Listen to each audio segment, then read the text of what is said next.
Oh. With 1.8 seconds, Charles Barkley. Over Howard Williams. 1.9 left in regulation. Kevin hit it. Richardson up ahead. Look out. Hello, Amari Stoudemire elevates and detonates.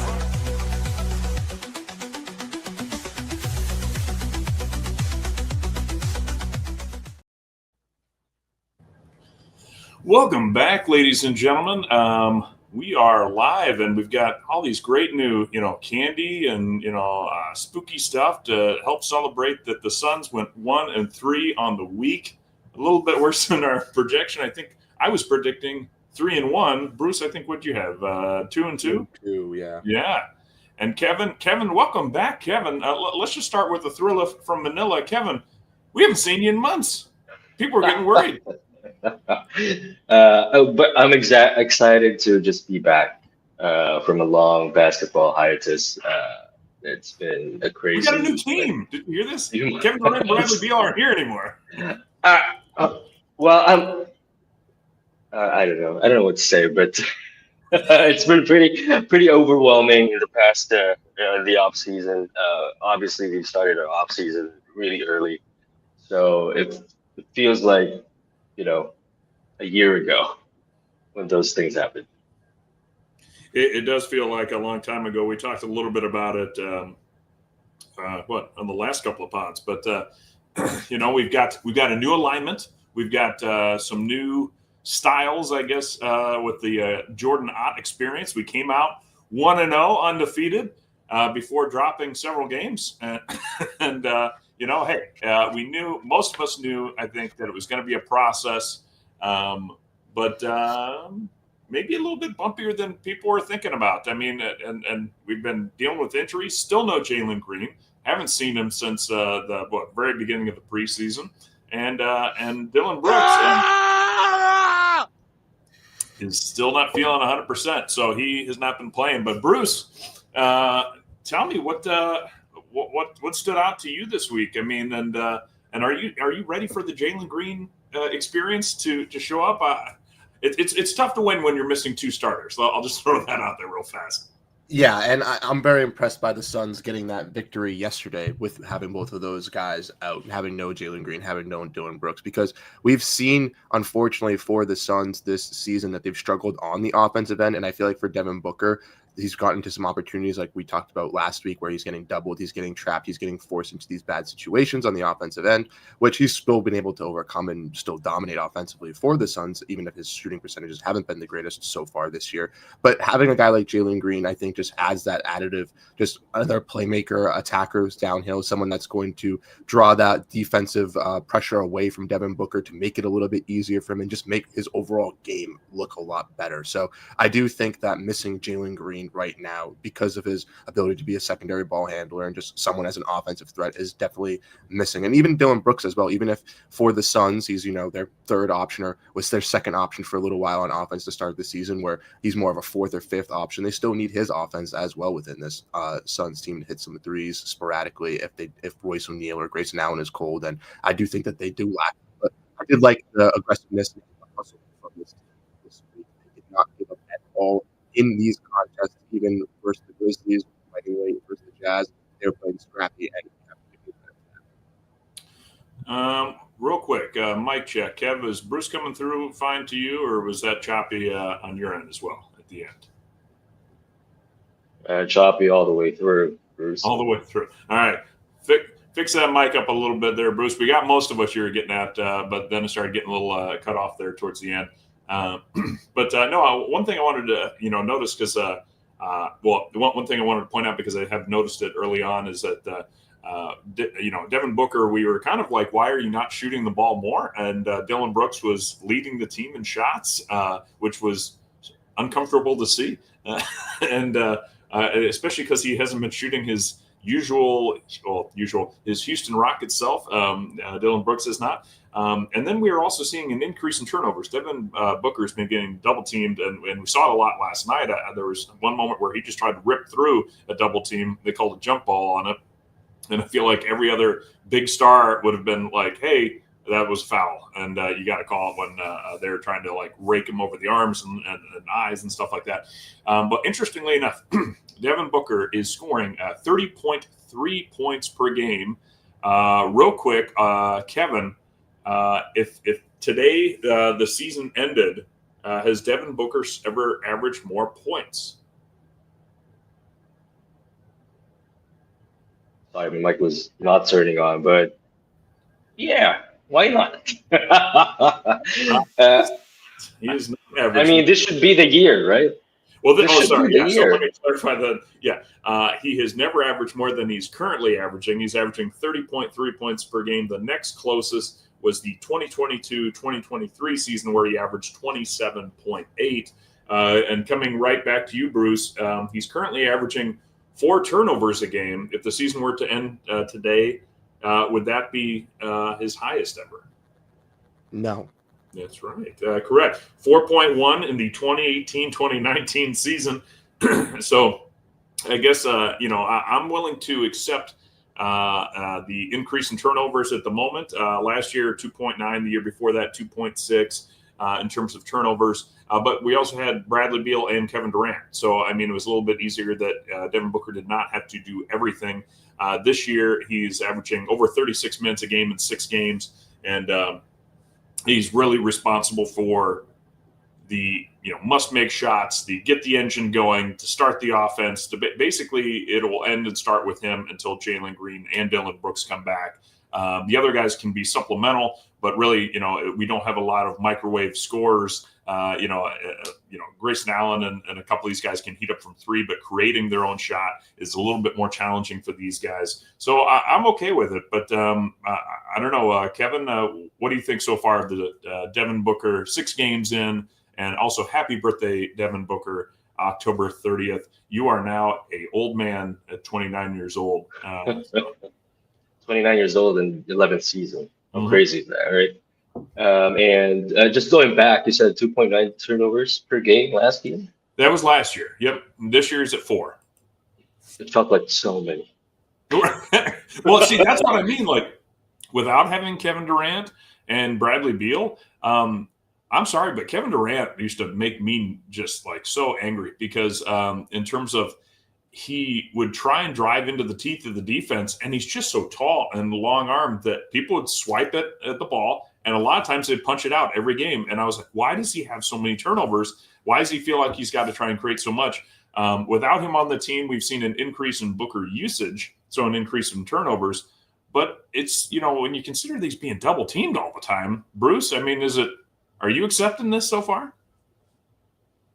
Yeah, I mean, I feel like is my mic working now? Yeah, you're good now. Okay, sounds good. I had to, I guess, like turn it off, unmute it, kind of do a little finagling right there. But yeah, sorry, I lost train of thought. What were you saying? Oh, we were talking about Booker, 4 turnovers, but are you able to deal with that if you see for right now, for example, he's shooting a career high 43.2% from 3-point range. Next closest is best other season, 38.3. So about 5% better than he's ever shot from 3. So he's shooting more efficiently, 49.2% overall from the field, getting you over 30 points a game. Can you accept the 1.1 increase in turnovers? Yeah, I can definitely take that, especially with Jalen Green still not being available for this roster.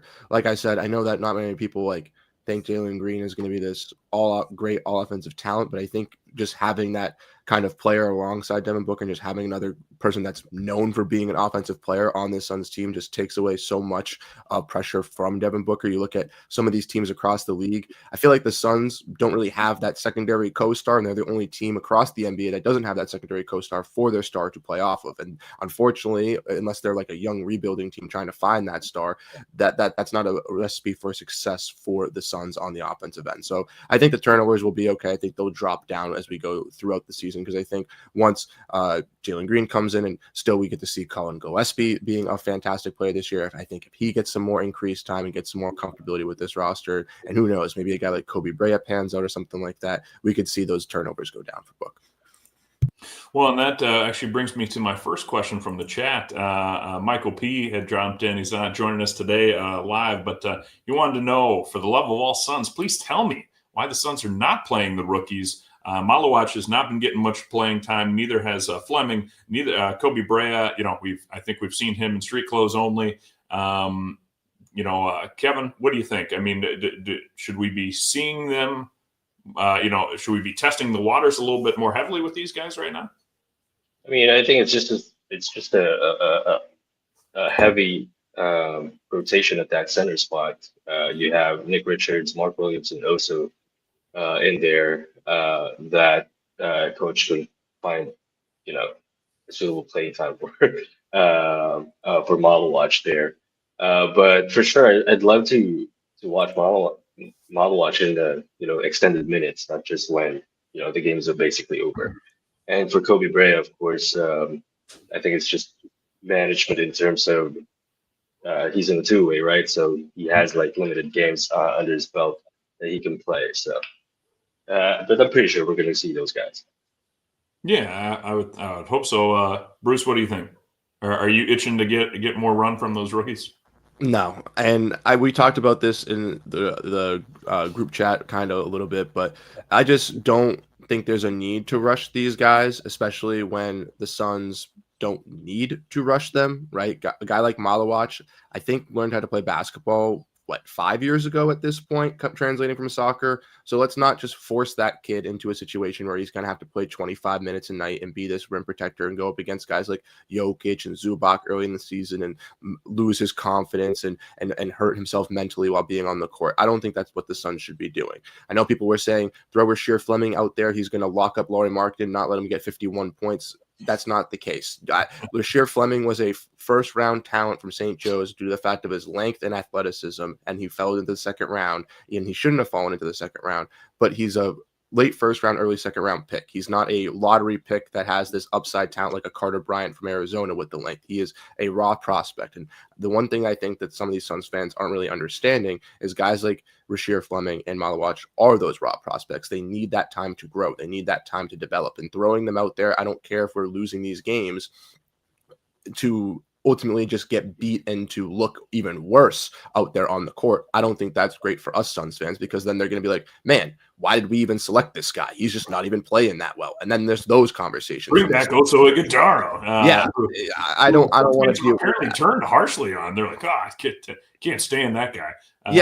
It's just because he started, and then once he gets out of the starting lineup, people are going to be like, "Oh, Oso actually isn't that bad as a he had a good game last five." night. It's just that he's in the starting lineup, and everyone just wants Mark Williams to play. But for the Suns, easing Mark Williams into that play, I think, was very smart, because he's been able to get better and better every single game, with his best game being in that starting lineup 2 nights ago versus the Memphis Grizzlies, where he absolutely beasted. And then I believe in the game versus the Jazz the first time, he had 25 points. So he's been an absolute dog. Yeah. I mean, for me, 82 game season, it's we're all excited because the offseason's over and we want to see the new team and we want to see the new players. And we've seen Oso Ighodaro before. We've seen some of these other guys before. And we want to see the new product. And we want to see, open up the wrapper and show us the new treat that we get to check out. But at the end of the day, we're still trying to win games. We do not control our own first-round draft picks, so there's really no incentive to try and lose these games. You want to try and win every single game you possibly can. And right now, I think these rookies, as you point out, Bruce, a little raw, but that's fine. Give them time to develop properly, so that, I mean, we're seeing this in the NFL. I mean, I'm sure, for those who have been watching it, like some of these stories about Baker Mayfield, Sam Darnold, maybe Bryce Young will be one in the future, but some of these quarterbacks, Daniel Jones in Indianapolis, these quarterbacks that their teams just were like, all right, go out there. You're 20 years old. You're 21 years old. Go play with grown men. And then 2-3 years into it, they're like, you're not throwing at 70% completion and 40 touchdowns yet, so we're going to let you go. And some other teams like, hey, maybe you shouldn't try and have a young person go out there and, get smoked by a 35-year-old that's playing his guts out so he can get one more contract before his career is over. And so I just think, we're kind of seeing this a little bit of impatience in sports in general. I don't know.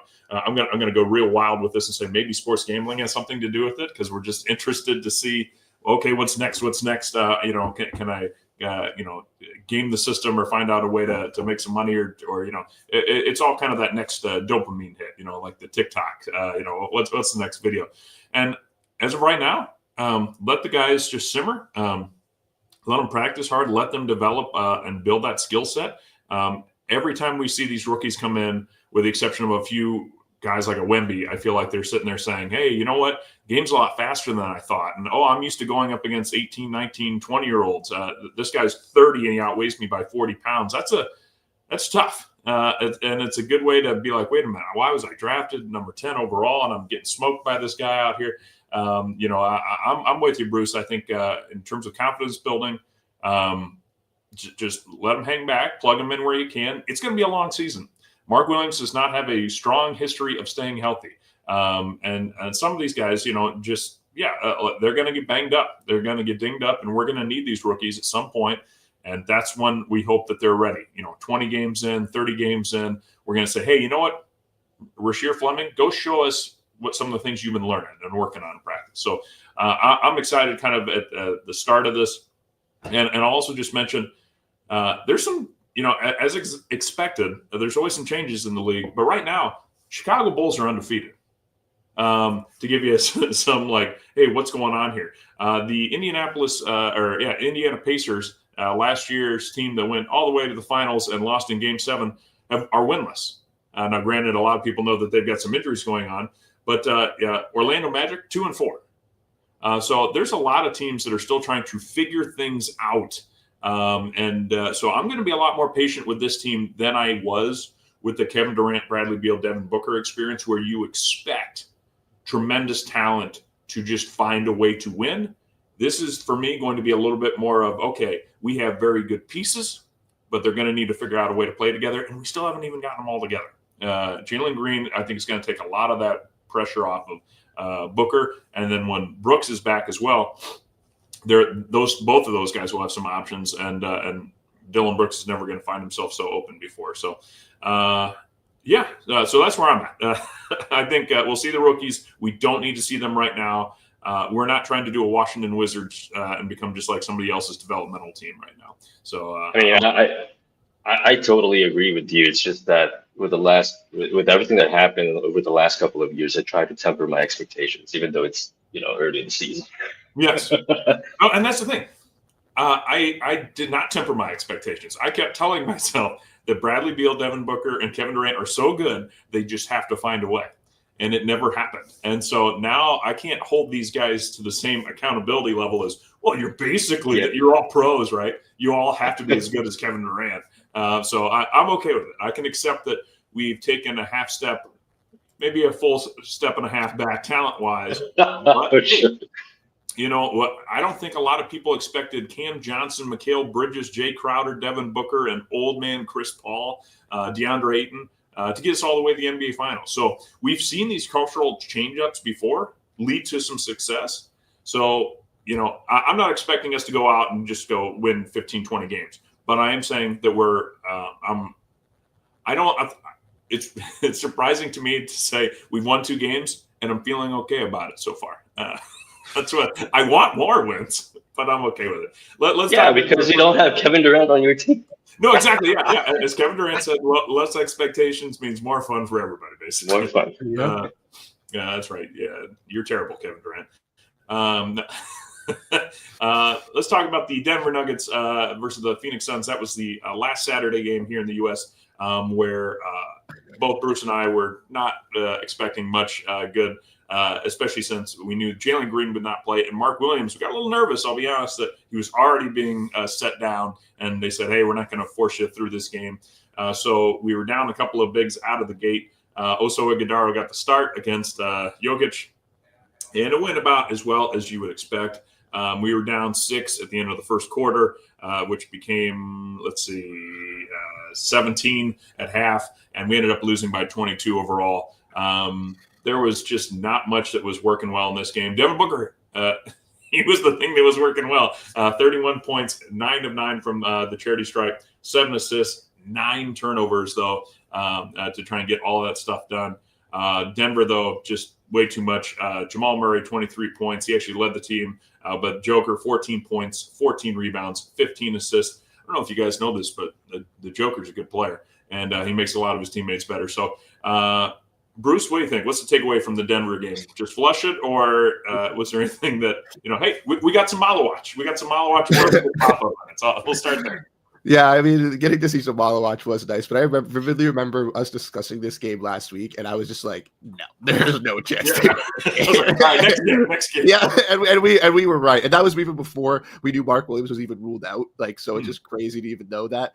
But yeah, that game was just a complete flush. Like, going into it, Denver had already gotten beaten by Golden State, was going home for their first home opener. We were obviously coming off of a little bit of a slump versus the Clippers. Like, we were looking to bounce back, but it was a due game for them. Jokic, I believe, had that triple-double like in the third quarter. I'm pretty sure he had like 9, and he had 10, and 9 in the third at least. So 14, 14, 15 is just crazy to see him kind of get in garbage time as well with them blowing us out. But yeah, from the Suns side of things, there was nothing really positive, I don't think, from that game in my eyes.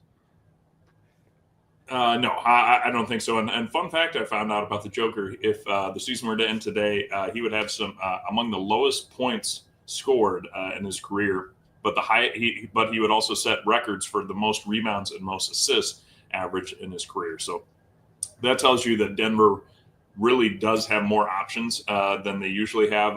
The Cam Johnson experience, while maybe not explosive, does certainly it's a good fit for that team. Swapping him in for Michael Porter Jr.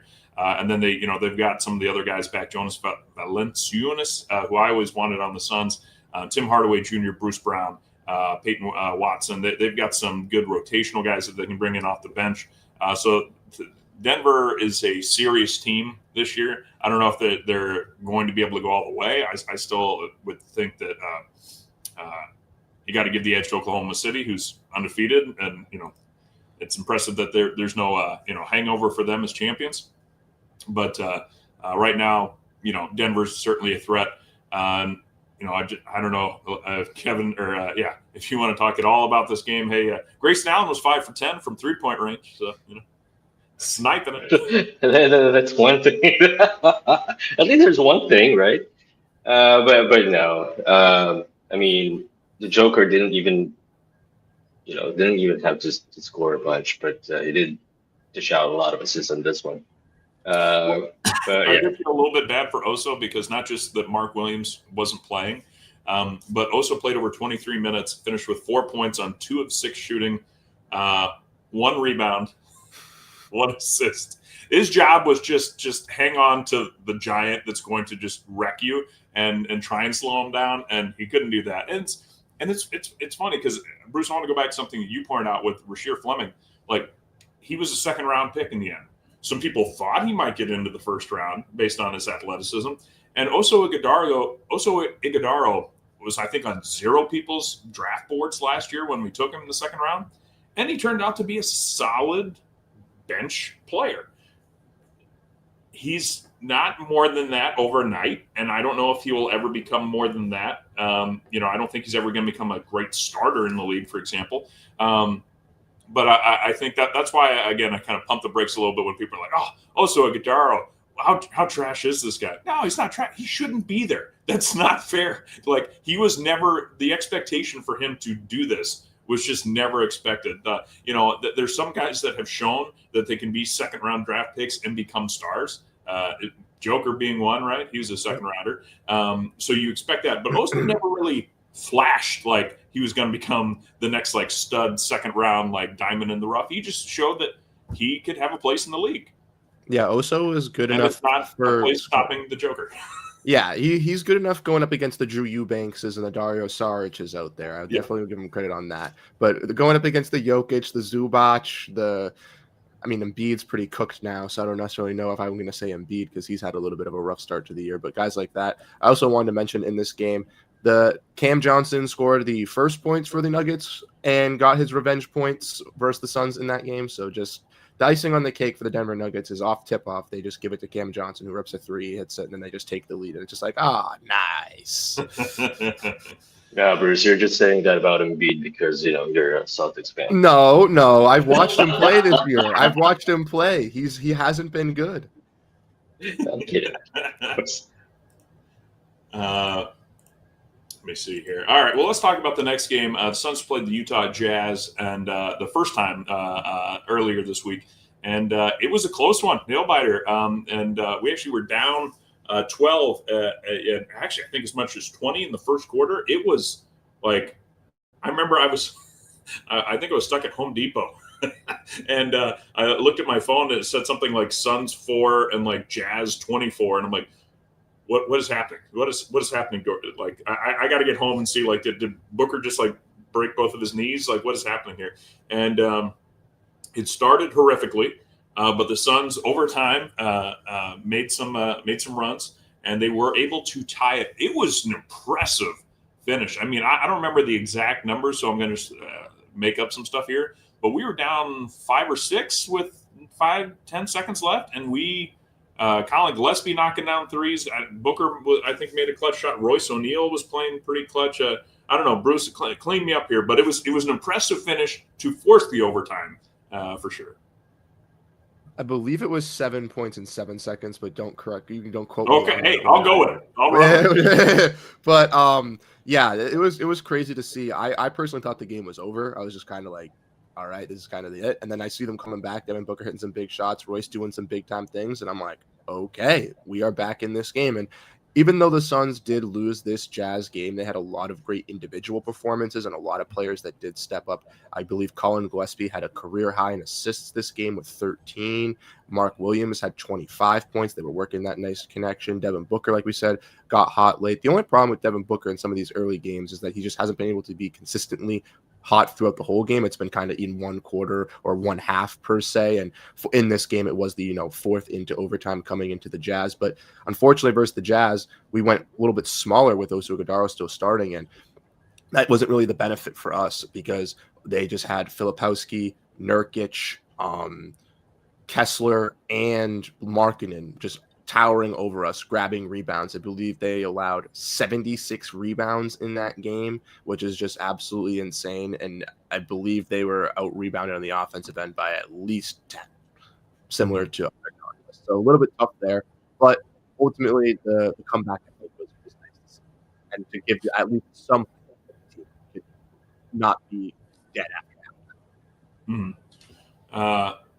You might want to do an unplug on the mic again. It's like the last 5 seconds. it gets so good, and then as soon as you were starting to wrap up the point, the mic is just like, all right, we're done with you, Bruce. But no, you're right. I heard you point out the rebound differential: 64 team rebounds for the Utah Jazz versus 48 for the Suns. The Suns were without Dylan Brooks and Jalen Green in this game. Oso Ighodaro got the start, but Mark Williams got most of the run, as you point out, and he finished with 25 and 11. Hello, Mark Williams. We were 11, which we are seeing in this game. But yeah, to me, this was like Royce O'Neal, maybe a little revenge game against the Jazz. He really wanted to force some things. Colin Gillespie was certainly playing the villain and trying to, there was a play, I think, where Lauri Markkanen clipped him with his wrist, it looked like, when he was trying to rip through and trying to get his hands on the ball. And actually, Royce O'Neal, I think, was able to force the jump ball. People were looking at it thinking that maybe it was a flagrant on Colin Gillespie, but no, the actual call in the end was, I think, a jump ball, and Royce O'Neal won that, and were able to get the Suns an opportunity, and we ended up getting the tie game. Unfortunately, we ended up not winning in overtime, 10-14, and so we lost by 4 in the game. Kevin, I'm going to ask you a tough question. I'm going to have you jump in Coach Jordan's head real quick. But who is Isaiah Livers, and why is he playing 21 minutes? I don't have an answer to that question. And to be honest with you, last game, I was like, who's out? Because the man of Flugrad reported that he's out, and who the hell is this guy? But he's big. Or sick is what I meant. I missed Hammer all of a sudden. But He is thick, and he has some athleticism in him. But I don't know much about him. Well, I'll be Honest with honest. you. I remember when they were announcing the Suns in the first game, and the entire roster, and I went, "Wait, I totally forgot this guy even existed." I think he played for the Bucks. Help me out, Bruce. Do you know Isaiah's history? Yeah, he It played was for the Bucks, yeah. I'm pretty sure it was the Pistons. Or was it the Pistons? Okay, yeah, he Most played of- somewhere last. He's not a rookie. I know that. Yeah. He was out last year with a hip injury. That's what sidelined him from playing all of last season. And they were kind of asking him about the hip. I believe it was Dwayne Rankin from AZ Central asked him about it, and he said it felt pretty good. And he said, or it was in his video clip, said it felt pretty good and that there's no pain or anything like that. So that's some good sign. He's just a nice two-way player that I think is a little bit better than a two-way. I feel like kind of similar to Colin Gillespie. He's had that NBA experience before, but since he had the injuries, he's kind of just fallen out. But he can, like Kevin said, he has got some nice athleticism. He's also a pretty decent corner three-point shooter. So I think he could be used as that potentially with some driving kicks and some potential more ball movement with the Suns that we've seen this season, because that's also been a big positive as well. Okay. Well, like I said, it was a tough game in the end, and unfortunately, we were not able to get the victory that was so hard fought. Shout out to Suns Worldwide for saying that this was a must-win game, and the Suns failed to win. And which sparked a group chat debate in our Suns podcasting fantasy league, where no, this was not a must-win game. It was would have liked to win. I don't expect the Jazz to have a great season, and you hope to beat the teams that are not expected to do well, because later in the year, when you do need those wins to look at playoff seeding, you're going to wish, oh shoot, it would have been great if we could have finished off the Jazz, as opposed to hoping that we could maybe beat the Thunder late in the season or something to get a better game. But no.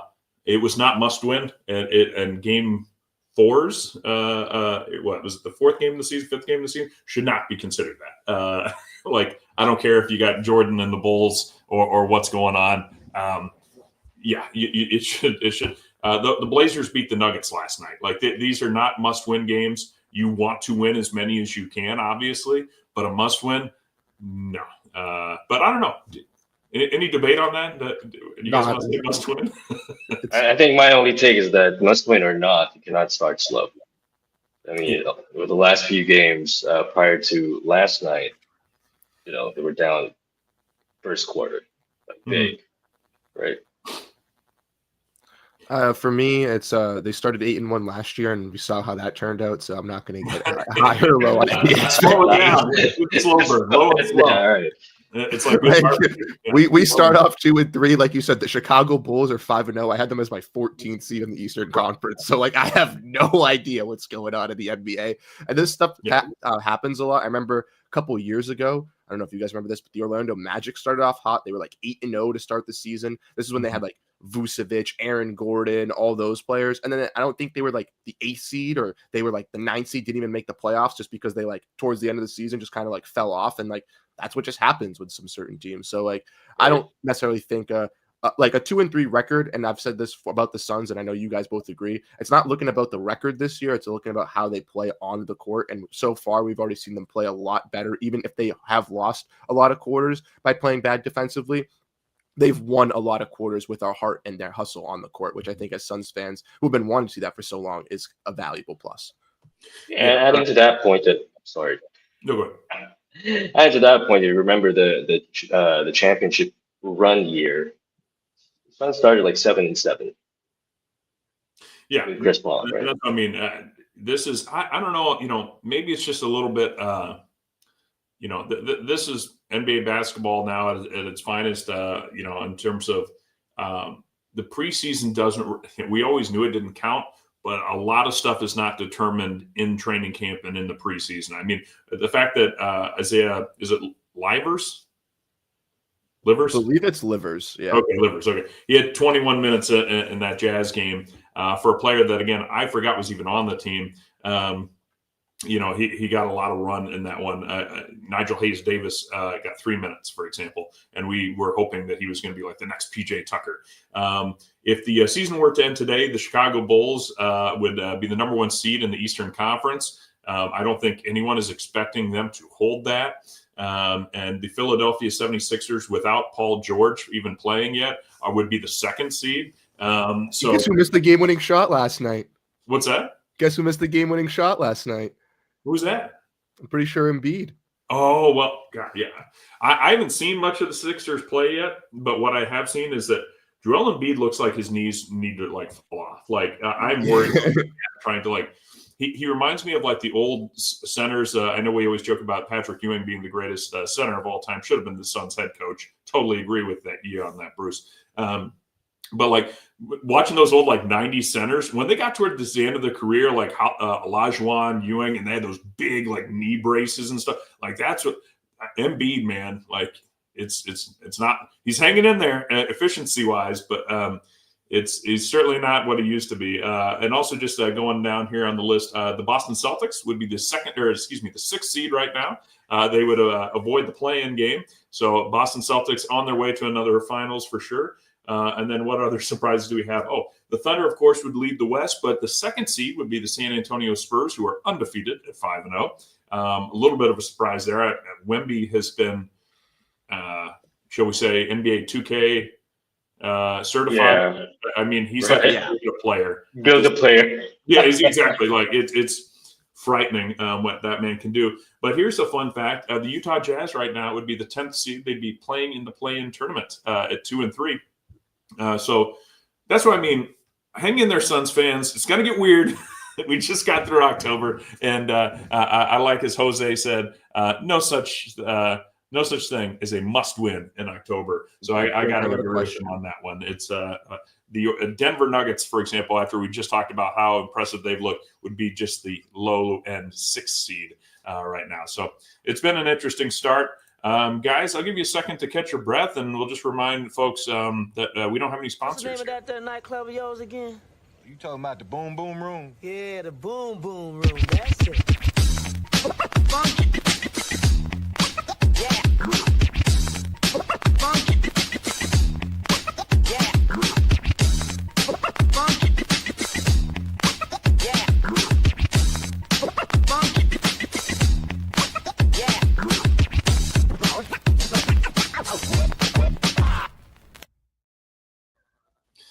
It's been a while since I've seen Lucas Mountain Dance in the club, so it feels good to be back in there. It's been, of course, that's the first time this season we've been able to play that drop, and I don't think we had it all in the off season, and might have not even had it at the end of last season. So good to have those little breaks in the schedule right there, which leads us to the nail biter loss to the Memphis Grizzlies. Suns lose 113-114. John Morant hit a jumper with 7.6 seconds to go, and that lifted the Grizzlies over the Suns in this one. But what we started to see was, hey, Mark Williams, you are the starter moving forward, looks like. He got over 27 minutes, finished 20 points, 12 rebounds, and Devin Booker, 32 points again. He was looking great. Royce O'Neal continued his hot shooting, shooting 6 of 11 from three-point range, getting 18 points and picked up 5 assists as well. But like I said, Memphis Grizzlies, a little too much. John Morant, 28 points, 8 rebounds, 7 assists. Jaren Jackson Jr. had 18 as well. And, of course, the Suns' great backup center, one of the greatest Suns backup centers of all time, Jock Landale, got the start for them, getting over 23 minutes. But they were without Zach Edey, Brandon Clark, and a couple other guys, Ty Jerome, Scottie Pippen Jr. I think you talked about that, Bruce, coming into it, that they've had an injury bug bite them to come into the season. Suns were without Dylan Brooks and were without Jalen Green, of course. And so we ended up coming in short. But Bruce, why don't you kick us off with this game? What were some of your takeaways? And we'll start there. All right. Positively, once again, Colin Gillespie, Mark Williams looked absolutely fantastic in this game, working their duo. And I wrote an article about their performance in this game individually and together on the court, because I thought it was very, very solid to see how they work the pick and roll and how they're able to handle things for this offense. Then negatively, it's the turnovers and the rebounds. Once again, they believe were out rebounded when they didn't have those bigs versus the Grizzlies, And in that game, they had a lot of turnovers, which led to a lot of Grizzlies second chance points.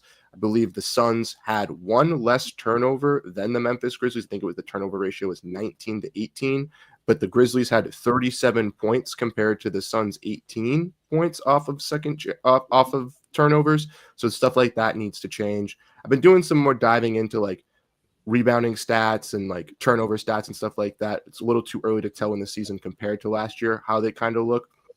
But I do think that obviously those have been some of the struggles, and they've tried to work on those struggles. But positively as well, Royce O'Neal, I didn't really mention him versus the Jazz game. He's been really solid on the offensive end as a catch and shoot 3-point scorer for this squad, and I really like that. I think he's gone a little slower on the defensive end, a little bit laterally moving, shuffling his feet. He's gotten a little bit slower, but he's been effective on the offensive end, and I think that's been very valuable too. Mm-hmm. Good take, Kevin. Yeah, so I started watching this game already in the second half because I fell asleep after work, but it was already pretty tight then. I mean, the Suns were climbing back, right? At that point, or Especially in the fourth quarter. Yeah. We were down 8 going into, or excuse me, we were. It was pretty close. Yeah, let's see. We were down 1 in the first. We actually took the lead of 4 into the half, but then. We're down 3, I believe, 3 or 4 going into the fourth. Yeah, it's a pretty tight game. So it's a good game in the eyes, but if you're a Suns fan, of course you want to come up with a win. So it's unfortunate that Booker's hot hands could not lift us toward the end. But overall, it was a good game. You know, it's one of those losses that you feel okay. You know, because you know that your team fought hard all the rest of the game or throughout the game.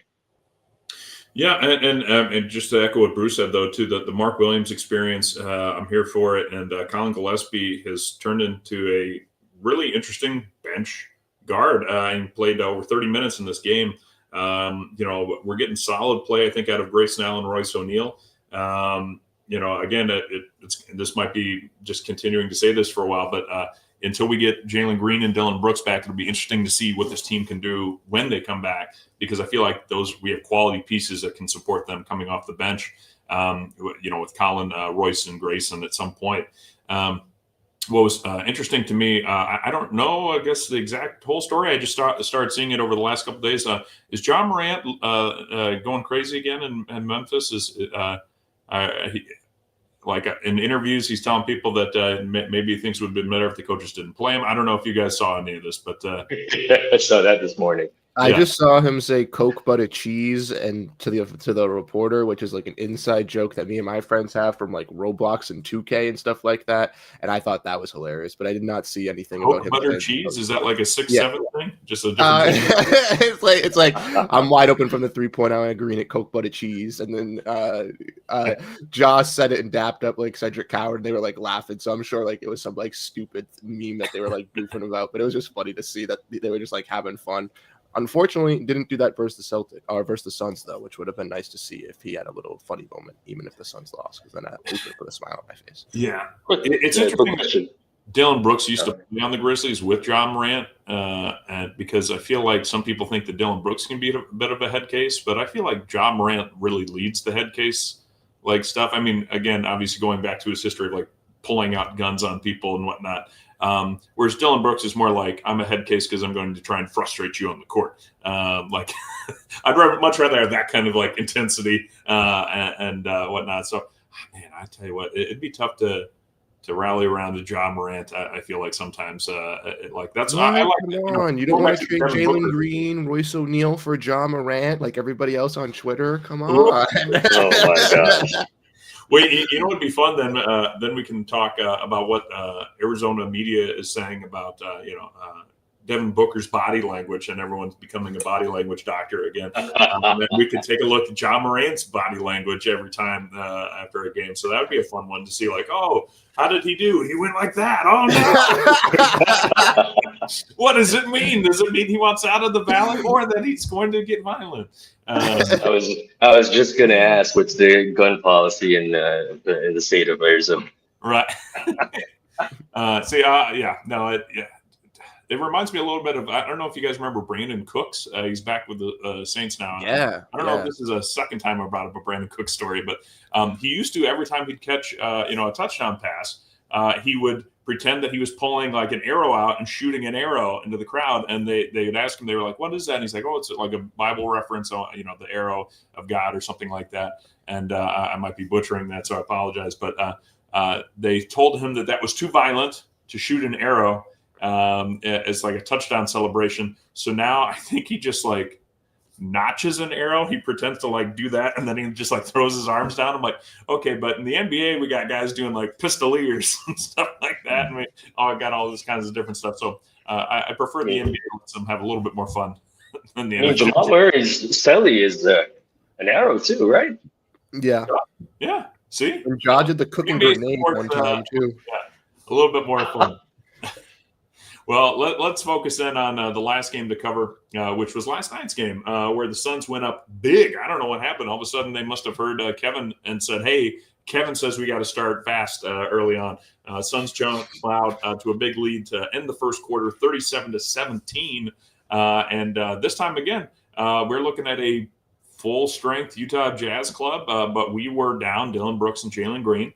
Mark Williams came in, got the start, not his best game, but did finish 9-7. Devin Booker goes 36 points and 6 rebounds, 9 assists. Royce Grayson and Ryan Dunn, 13, 14, and 13. So a lot of kind of just supplemental help there. Of course, Lauri Markkanen is he's good. I think people forget that sometimes. He had another 30-plus point game. They kind of cut into the lead a little bit in the second half. It had me a little bit on the edge of my seat, but ended up not getting super close, and the Suns ended up finishing them off 118-96. So vengeance is ours. Felt good. And this was NBA Cup game. So you guys ready to go win this? I know. It's nice to see that the Suns actually care about the cup. I don't know how you guys feel about the cup. But as a personal person, as someone that likes the NBA, I like the cup and I stand for the cup. So it's nice to see that they actually are caring. And luckily for us, we get the easiest division out in the West as well, with the Jazz and being our division. I know the Thunder, the Timberwolves are also there, and I'm blanking on the fifth team, but it's pretty easy compared to the other Western divisions. Well, keep in mind, too, though, like I mentioned, if the playoffs were today, Jazz would be competing for a spot and the Timberwolves would be out. So, that's how you know the season's not starting the way we thought. What do you think, Kev? We got that first cup win. Yeah, and the court looks awesome. It does, yeah. I'm here for it. It looks awesome, but the only thing I wish we could do with the NBA Cup, and this is like a minor gripe about it, is like move it back a month. To me, the start of the season is exciting enough already. And I remember when they first talked about having the NBA Cup, they're like, hey, it's going to break up the season. It's going to, give the guys a little bit more of a break, something to fight for in kind of the early part of the season. Yeah, it's already exciting when you're 3-4 games in. Everything's still so new. To me, it would be better if it was like almost towards the middle. Like I would like to see it, start maybe late November, early December, and kind of maybe then you get some like the Cup championship around Christmas, which has generally been the NBA's day, except for when the NFL decided last year or the year before that they were like, nope, the NFL's taking over Christmas as well. But no, I'm fine with it. I like it. I just I don't feel like I'm so tired I need a unique court to look at, 4 games into the season. But I like what it looks like. Can I raise you on that, where if we start it in the middle of the season, we have it be the 2 weeks straight instead of random Friday NBA Cup game, random Wednesday NBA Cup game? Because I feel like for the average NBA viewer, they're not – if there's a Wednesday game on Peacock at 7:00, they're not going to know that that's like an NBA – they don't know all this stuff. And I know last year they would do like certain games on the day were cup days and certain games weren't cup games. Like if the cup is happening that day, make like yesterday, make every game a cup game, because then at least everyone like understands that it's the cup for that day. But I agree with you. I think they should push it back to late November, early December is where I would say, but make it that 2 week stretch period, just full straight cup where they're just like bought into that section. Well, and this is a fun fact or a fun little question. But do you guys remember who won the cup last year? I do. Okay, Kevin, Let's I put you don't. up. Okay, Bruce, who won? So, Kev, the winner of the NBA Cup last year was Giannis Antetokounmpo and the Milwaukee Bucks. And the year Okay, before gotcha. that, the winner of the cup was I know that. who was it? The Lakers. They kind of Yes. forced it. And who has been on both teams of the cup winner? Ooh. Two people have been on both. There's a coach and a player that have been on both the Lakers and the Bucks as cup champions. Coach would be Darvin Ham. Yes. Darvin Ham, yeah. And then the KCP? player- No, it's not KCP. Gosh. I don't even know who's in the Bucks right now. Do we have this? Tayshaun Prince? Torian Prince. Torian Prince. Yes. Torian Prince, okay. Yes. You know what? Why don't we have this? That's why you tune in for the sports knowledge. Can we get the clap for you for that? That was Thank actually you. I deserve a little one. You deserve that. No, that's fun. And it goes to show you that obviously winning the cup determines the rest of your season's success, which is you won't have but I'm sure all those role players enjoyed the big bonus checks they got upon winning that. That's for Can sure. we have this? Can we have a segment like this every Saturday? What kind? Like Bruce asks or provides us trivia or something that we have to answer. And we'll just see how intelligent we are.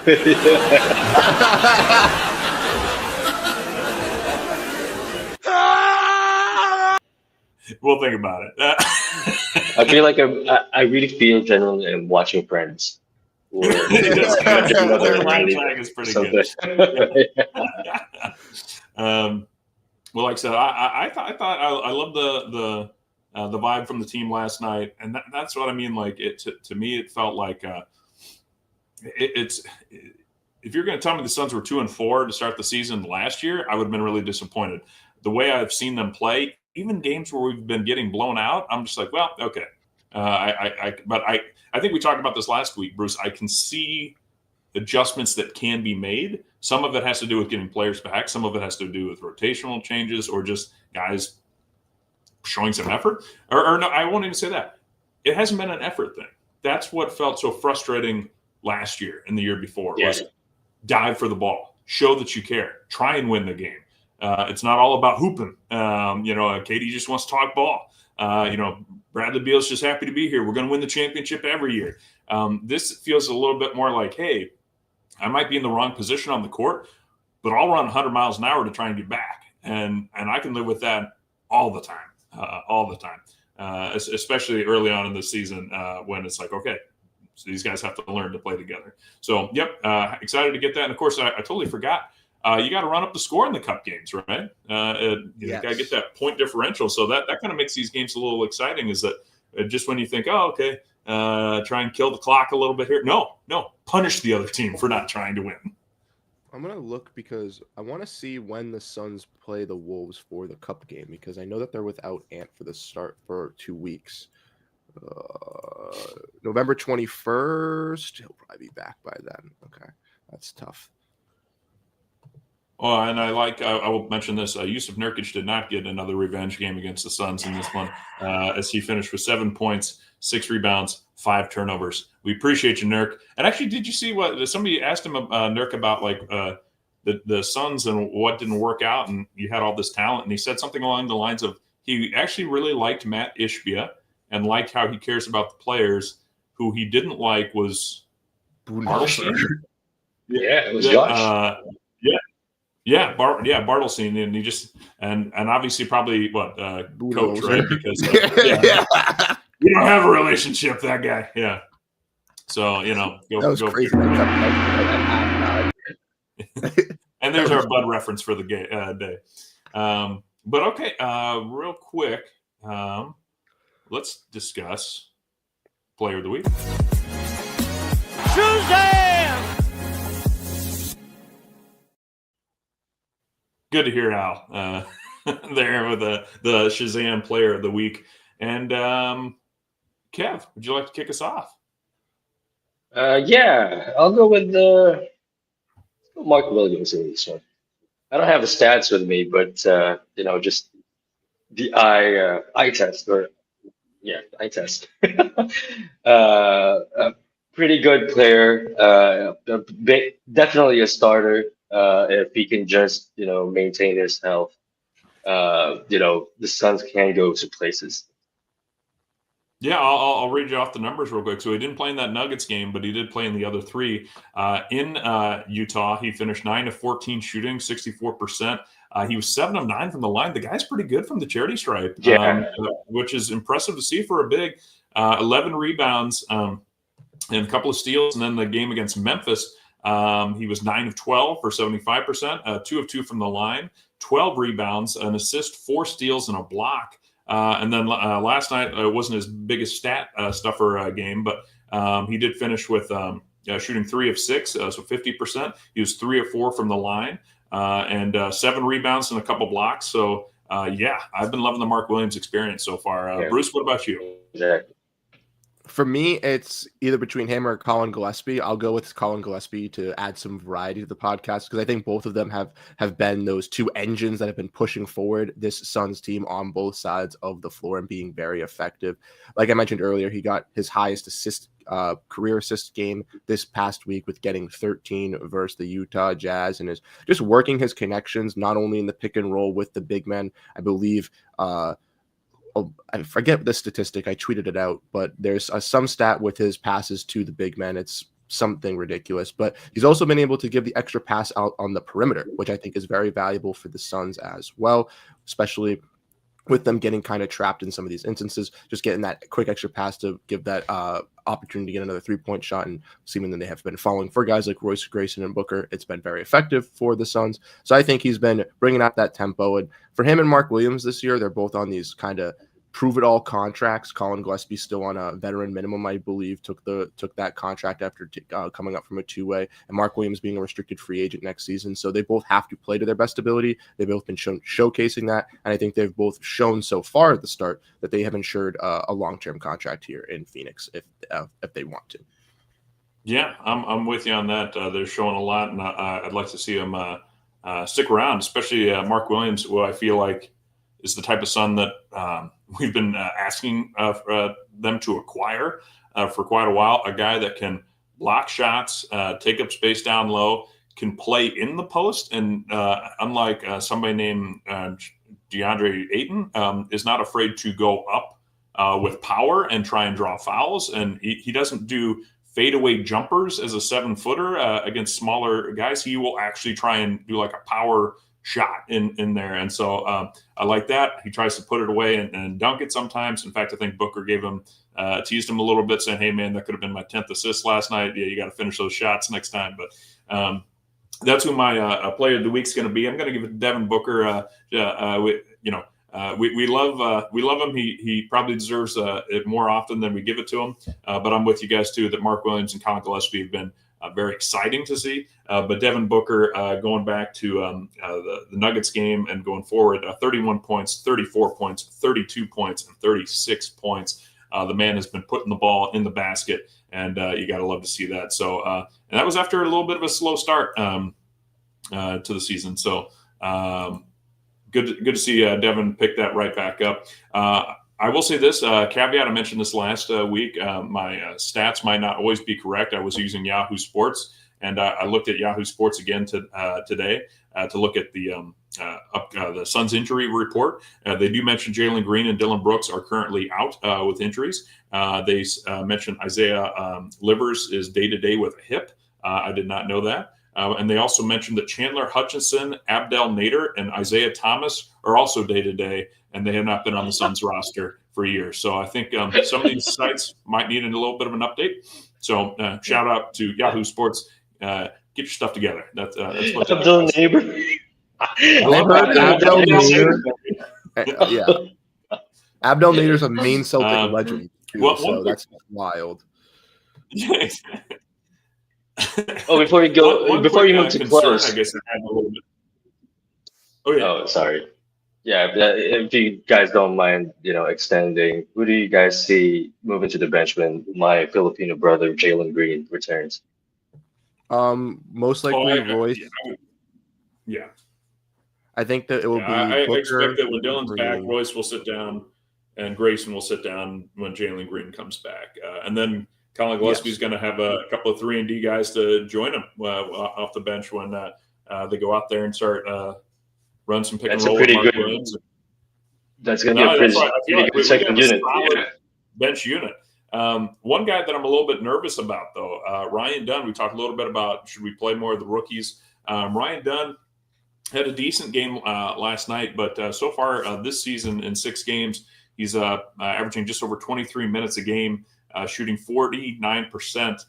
He is shooting under 24% from 3 and 50%. Believe it or not, he actually just hit his first free throws of the season last night. And again, unless Yahoo Sports totally lying to me, but that's how I understood it. 6.7 rebounds. Any concerns about Ryan Dunn? Did maybe we have a higher ceiling for him coming into this? I think he just started pretty fast in the 3-point line last year, but he had a history of, low percentage 3-point shot maker. But I really like his activity in terms of rebounding the ball in the offensive end, especially. Had a couple of great putbacks over the last few games. He's a highlight reel still, but we just have to temper those expectations when it comes to shooting threes. Yeah, I think the high shooting percentage and volume from the preseason and summer league from last year that we all saw going into the season was a little bit more of an albatross. Not saying that he's obviously going to be going to where he was at college, shooting 1-3 a game and shooting 25%, but I don't think he is going to be this phenomenal fantastic 3-point shooter. He might be a streaky 3-and-D kind of guy for this Suns team, mainly just a defensive anchor. And that's totally fine for this season and continuing to grow. But like Kevin said, his ability to crash the boards, especially from that wing and coming from the elbow, coming from the 3-point line, just brings so much tenacity. He gets put back dunks left and right off of missed shots, which is just key for the Suns in getting second chance points, as they struggled in that regard last year and also struggled in offensive rebounding. So I like his ability to crash from the wing and being kind of that disruptor. And then on the defensive end as well, he's still been able to kind of pick up some guys and be a lockdown defender. Maybe him being in the starting lineup is a little bit too much of a rush. Obviously, they still have some guys that they want to evaluate. He's still young, so we could see that. But maybe a bench role later on in his career might be a little bit of a better position for Dunn, I think. We'll go ahead and move out to close, but I would like to just point out real quick, Kevin Durant, since he's left us, he continues to be pretty much his effective self, 27.5 points per game. But he is only shooting 37% from 3. So enjoy that, Houston. He has cut his turnovers down a little bit, down from 3s down to 2.3 right now. But he's, Just wait. Just wait. Yeah, just wait, Houston fans. But I think the one that everyone is probably a little bit more interested in, especially King Nacho in the chat, is that Bradley Beal in 3 games for the LA Clippers starting and getting just over 20 minutes a game is shooting just over 41% from the field, 33% from 3. He's averaging 1 rebound, 0.3 steals, 1.3 assists, 6.7 points per game. How many PTOs? Yeah. Oh, God. How many games have the Clippers? Three PTOs already. It's only get 10 a year. Like it's wild to watch, like the collapse of a good player on pace to miss half the season. So Bradley Beal is gone. I think King Nacho, he found his new enemy, though, for this year. It'll be that Bartelstein must go. We got to get rid of this man, and however much money he makes, King Nacho, I'm sure will find out and let us know that it is too much. Let's do predictions. We've got some games tomorrow. San Antonio Spurs, the undefeated San Antonio Spurs, and followed by a trip to Golden State to play the Warriors, who are 4-2, and then 2 games against the Clippers, 1 in Phoenix, and then we close up, and then we'll have it record, and then we'll have another game against the Clippers. So it's just 3 games: Spurs at Golden State and in Phoenix to play the Clippers. So what is the prediction for the week? 1-2. I'm gonna echo that. I'm gonna go 1-2. I can't go 0-3, but I'm sorry. Who is guarding Victor Wembanyama? We've got just enough centers to test out some theories. They're gonna be running Haka Wemby with the Sun center rotation, going deep into the rotation, throwing Oso out there just to foul him twice, just to start limiting him, because there's gonna be no way they can stop them. And then Golden State, kind of a toss-up. Their offense, though, I think is just gonna be a little bit overpowering, and they've been off to a hot start this year. And then the Clippers, I don't know, but I'll just say Bradley Beal sits out, or maybe he does us a favor and plays bad. We really need Bradley to play, and that's what I'm banking on to get that win. Yeah, because that's what my prediction is. We're going to beat the Clippers, and it's going to be because Bradley played too many minutes. Is this the one in Phoenix before this week? It's the one in Phoenix, yeah. Okay, yeah. So we need him. I'll tell you, he's probably not going to play. But I'm not going to make the trip, you guys. Yeah.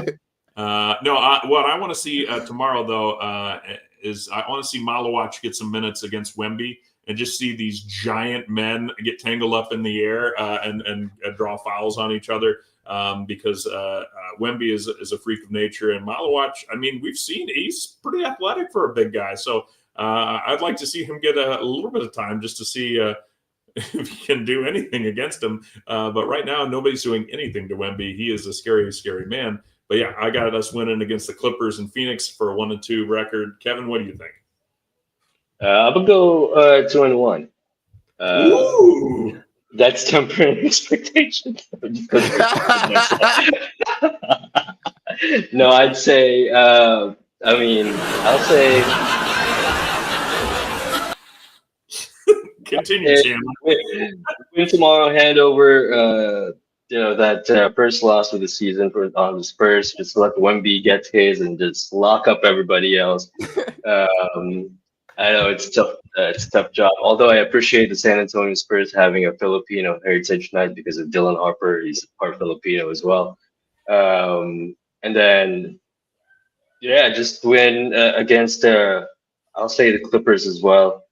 Just for us to get that Bradley Beal thing.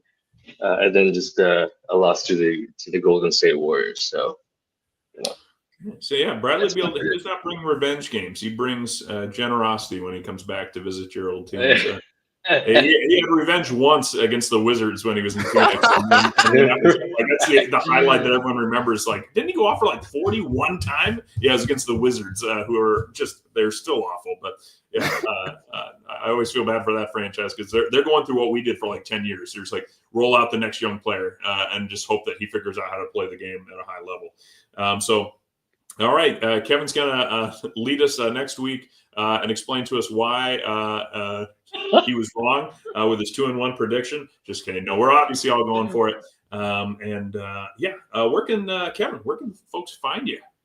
You can find me here in the Philippines because I don't tweet much anymore. You can find me at I'm Kevin PS. It's just really hectic right now. I'm sorry I missed the last couple of episodes. The first opener that we had, I was at the beach, like 5-hour trip from where I live, and then the next weekend I had to go to a company trip that lasted until like midnight. So I couldn't go. But it is definitely good to be back with these guys. Obviously, I missed Planet Tears. Seems like we had some new stuff, or new stuff, not new stuff, but new people here that I'm not familiar with. And JC, my man, is there, and as well as King Nacho, my favorite guy as well. I'm Kevin PS. That's where you can find me. And if you can visit the Philippines, I'd be glad to tour you. Bruce, go ahead and give your long resume of where people can. Well, it's actually gotten shorter since we've gotten into this season, but you can find me over at Bright Side of the Sun where I do my writing. I just had a piece come up, like I talked about in today's episode, about Mark Williams and Colin Gillespie.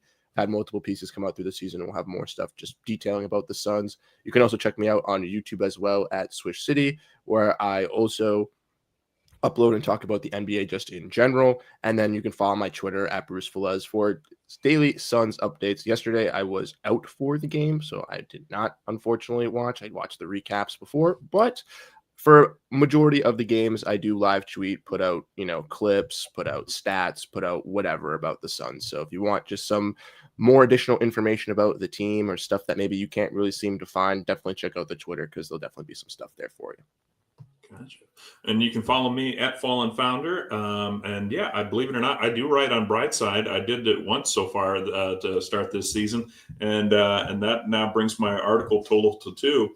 I think I'm going to have to continue to keep that up just so I maintain access to the website, because last time John gave me access, I think my access actually expired from a lack of generating anything. So hopefully I'll be putting a little bit more to it. But hey, the Suns Planet podcast is back, baby. And so we will see you guys next Saturday after we go 2-1. Wherever you are, whatever you're doing, stay with us as the Suns get set to shine here on their home court. Here's Perry. Cigar Hurd. Here's the jump shot. Good. It's good. Al McCoy with you courtside. Pumped up a 3. Shazam. He ties it. Hey, D.A. Al and Tim up here. happy birthday. Right. Yeah. I know it's the ball, but happy birthday, baby. Here's Cameron Payne out on top. Durant, 3-pointer straight away. Shazam.